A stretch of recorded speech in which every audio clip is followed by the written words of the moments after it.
Starting right now on ABC's This Week. Deadly rampage. Shots fired, shots fired. Breaking details on the California shooting spree. The moments of terror. The urgent calls for action. We don't have to live like this. And the chilling video and manifesto left behind. Then, the Pope's pilgrimage. Viva el Papa! His surprising message. We're live with Francis in the Holy Land. Stunning scandal. It is dishonorable, disgraceful, and I will not tolerate it. The president demanding answers. Will the VA secretary keep his job? The chairman of the Joint Chiefs weighs in. Band of Brothers. On this Memorial Day weekend, the memories that never fade. What does this mean to you? It's huge. This is what I needed. From ABC News, This Week with George Stephanopoulos begins now. Good morning. I'm Martha Raddatz. As we come on the air this morning, new details emerging about the deadly rampage near a California college.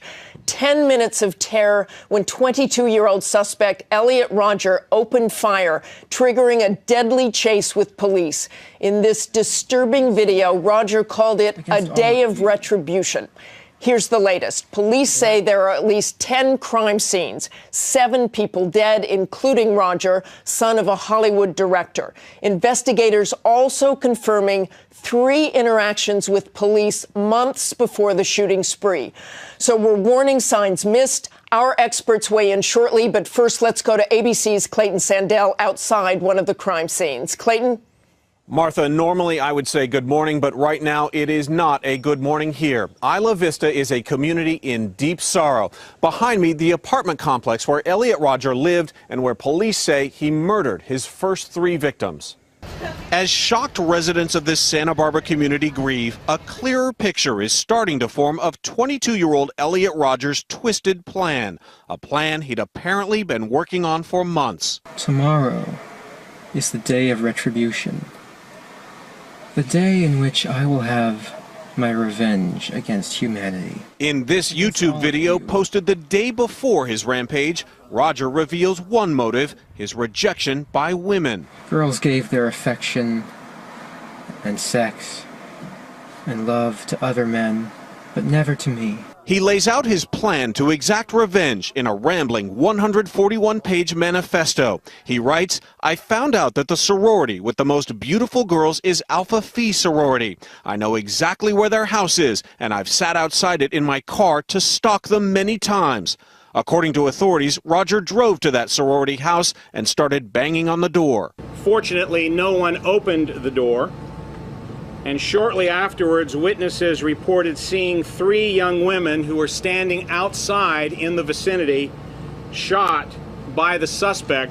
One of 10 terrifying crime scenes on this video, people diving for cover when the shooting began. He fired 2 shots in. It stopped for about 2 seconds before they just started raining through. Rodger's family says that in the weeks before the shooting, they reached out to authorities. They also say he'd been receiving mental health treatment. It's very, very apparent that he was severely mentally disturbed when you review that document. Still so many unanswered questions and a heartfelt plea from one victim's father. Too many have died.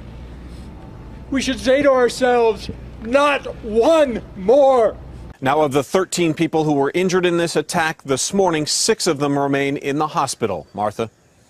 Our thanks to Clayton. Here now, ABC contributor and former FBI Special Agent Brad Garrett and Senior Justice Department Correspondent Pierre Thomas. Thanks to both of you for joining us. And Brad, I want to start with you.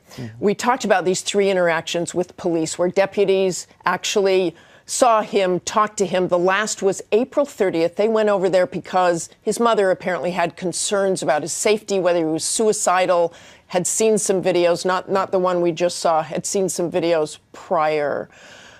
Should deputies be determining the mental health of someone like that? They basically said he was a polite kid and left. At an alarming rate, law enforcement are being asked to be law enforcers and psychiatric social workers. And so when they are given a set of facts, they take them and they look at the individual. They did an assessment by interviewing him apparently at his apartment. He was articulate, bright, lucid, not typically what they deal with day in and day out with people who have mental health issues. And so it would appear that they sort of put it to rest at that point and felt like, what else can we really do? He's acting normal. He's written some inappropriate things, but he then, I guess, withdrew them from the internet.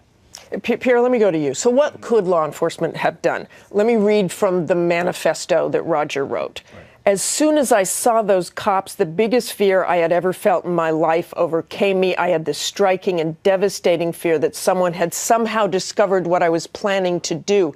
If they had demanded to search my room, that would have ended everything. He said he had guns in his room. What could law enforcement have done? They didn't have a search warrant at that point. Clearly, they didn't have the predicate to search his room. We talk about in covering terrorism, connecting the dots. And I think these things are happening so often now that police are going to have to be more proactive. The one thing that could have set this in motion or stop it would have been to find out that he had purchased weapons. You couple that with the fact that his parents are concerned about him being suicidal, and you find out the man has actually purchased weapons, that might give them the predicate to do a search. Brad, Pierre talked about the parents. The parents were clearly concerned. They had social workers involved, therapists. What more could really a parent do? He was a 22-year-old. Very little, Martha. And the problem is that when you take an individual has no criminal history, has some mental health challenges along the way, has sort of found his way out of college, moving on, you know as a parent, he's got problems. What am I going to do about it? And I think they were doing the best they could. Once he becomes an adult, his ability to acquire firearms, to have all of these very, very dark thoughts, until he takes some action and law enforcement knows in advance that he's about to take this action, there's very little they can do. And the parents are unfortunately sort of stuck. Pierre, quickly, I know we've seen since 1996 there have been 9 instances of deadly gunfire on or near a college campus. Officials you talk to say there really is a spike nationwide. Martha, the problem is even bigger than that. Between 2008 and 2000 roughly, they were averaging about 5 mass shootings a year. We're now averaging 15. So it's a threefold increase. Law enforcement is deeply concerned. The FBI Copycat? Is it copycat? It could be some copycats. The FBI is now training police around the country in terms of how to respond. One of the things they've decided is that if you get word of a shooting, you have to go in and take out the suspect because there's no time. The killing will continue. The other thing they're trying to do is make their counselors available to police at the FBI, behavioral scientists, to consult with them about cases just like this. Thank you both very much.